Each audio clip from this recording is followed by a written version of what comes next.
warahmatullahi wabarakatuh. Nama saya Ika Fatimah, NIM 18142014. Saya di sini akan menjelaskan tentang pengertian dari perusahaan multinasional. Apa sih perusahaan multinasional? Menurut Dr. Gunandi, MSCAK, perusahaan multinasional adalah perusahaan yang beroperasi di berbagai negara dengan membuka cabang dan melakukan kontrak keagenan dan sebagainya. Yang kedua, menurut Christopher Nobles and Robert Parker, multinational companies may be broadly as those which produce a good or a service in two or more countries, yang artinya perusahaan multinasional mungkin saja merupakan perusahaan yang produksi barang atau jasa di dua atau lebih negara. Dari beberapa definisi di atas dapat disimpulkan bahwa perusahaan multinasional atau multinational company adalah perusahaan yang melewati lintas batas negara yang terikat hubungan istimewa, baik karena penyertaan modal saham, pengendalian manajemen atau penggunaan teknologi, dapat berupa anak perusahaan, cabang perusahaan, agen, dan sebagainya, dengan berbagai tujuan antara lain untuk memaksimalkan laba setelah pajak. Yang kedua, tujuan dari perusahaan multinasional. Yang pertama, raw material seeker, ialah mendapatkan bahan mentah atau produksi di negara lain. Yang kedua, market seeker, memperoleh pangsa atau pasar baru di negara lain.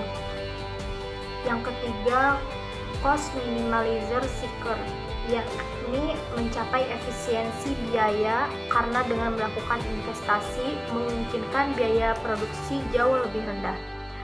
Yang keempat, risk minimalizer seeker, salah satu perusahaan dapat menurunkan risiko produksi dan penjualan dengan mencari lokasi baru di negara lain.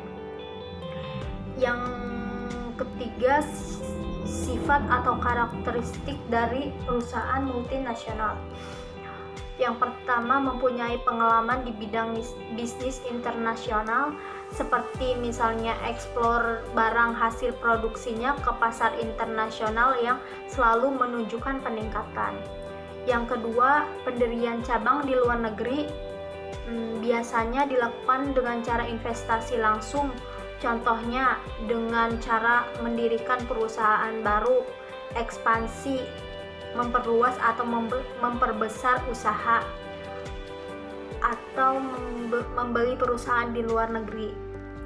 Yang ketiga, perusahaan dapat melakukan penetrasi pasar, strategi pertumbuhan bisnis dengan cara mengadakan perjanjian lisensi dengan perusahaan luar negeri, misalnya untuk pemasaran produk menggunakan teknologi atau memakai nama perusahaan.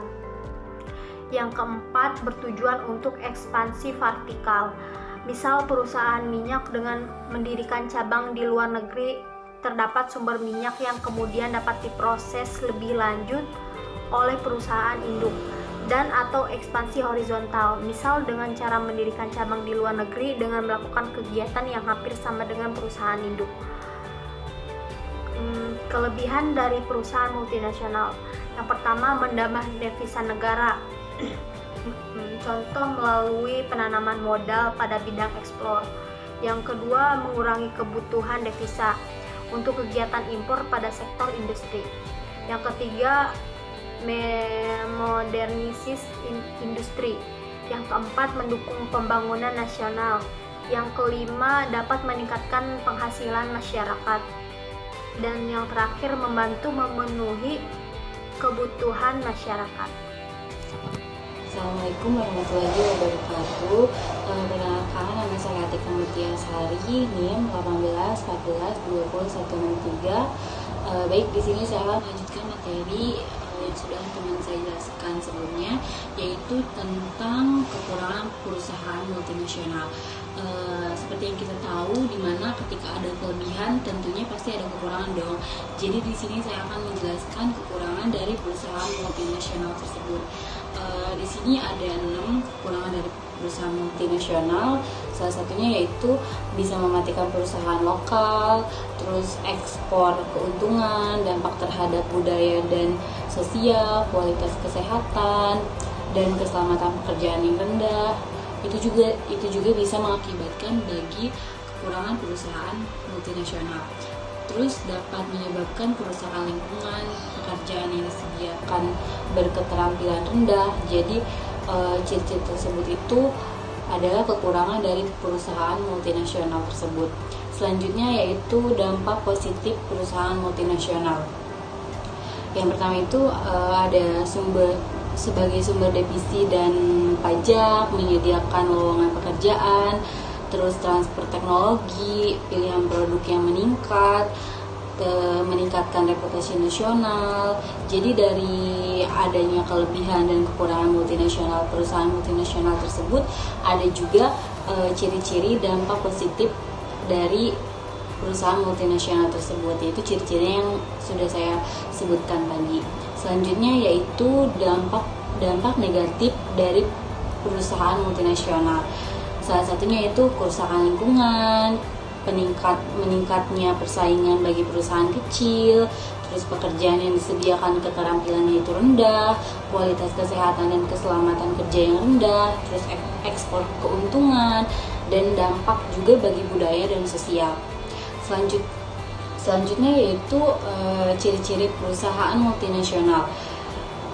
Tadi sudah kita sebutkan kelebihan, kekurangan, terus dampak positif dan negatifnya juga. Sekarang ciri-ciri perusahaan dari multinasional tersebut. Yang pertama itu kegiatan income generation atau pendapatan melampaui batas-batas negara. Terus kedua, memiliki manajemen global untuk koordinasi cabang-cabang di banyak negara. Jadi bukan cuma di satu negara saja, tapi ada juga beberapa cabang di negara lainnya juga. Selanjutnya itu menempatkan afiliasi di negara-negara maju. Terus visi dan strategi berbasis global, memiliki sistem modal, lisensi, dengan sistem manajemen yang melampaui batas-batas negara tersebut. Oke, yang selanjutnya itu bentuk-bentuk perusahaan multinasional. Yang pertama itu multinational producing enterprise. Ini yaitu berfokus kepada apa yang dilakukan perusahaan multinasional di bidang produksi.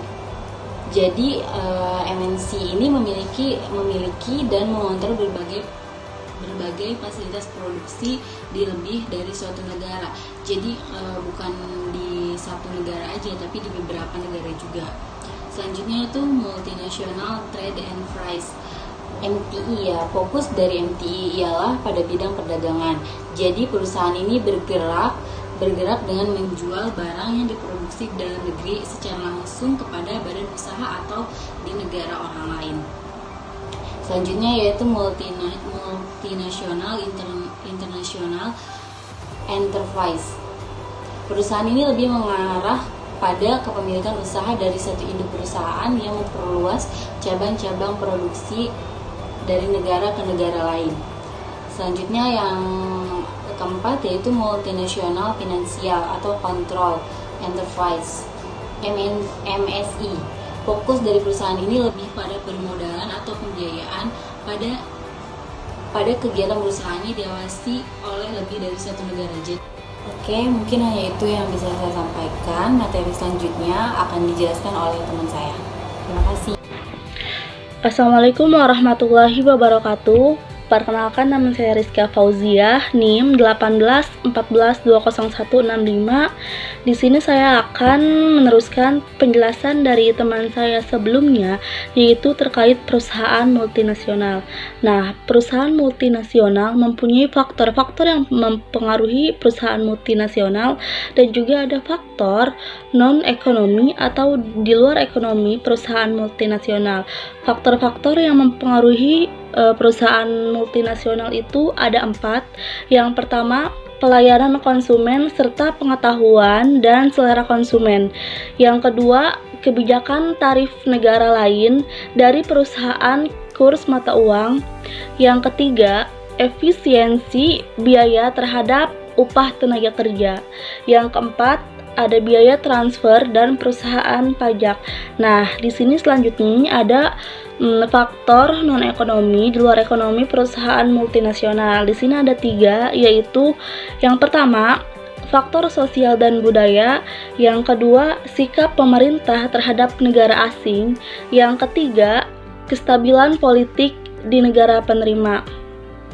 Selanjutnya teman-teman, ada kekuatan bersaing perusahaan multinasional, yang mana yang pertama ini ada perusahaan multinasional atau biasa kita sebut MNC ini dipandang memiliki kekuatan monopoli yang diperoleh karena penggunaan teknologi melalui riset pengembangan.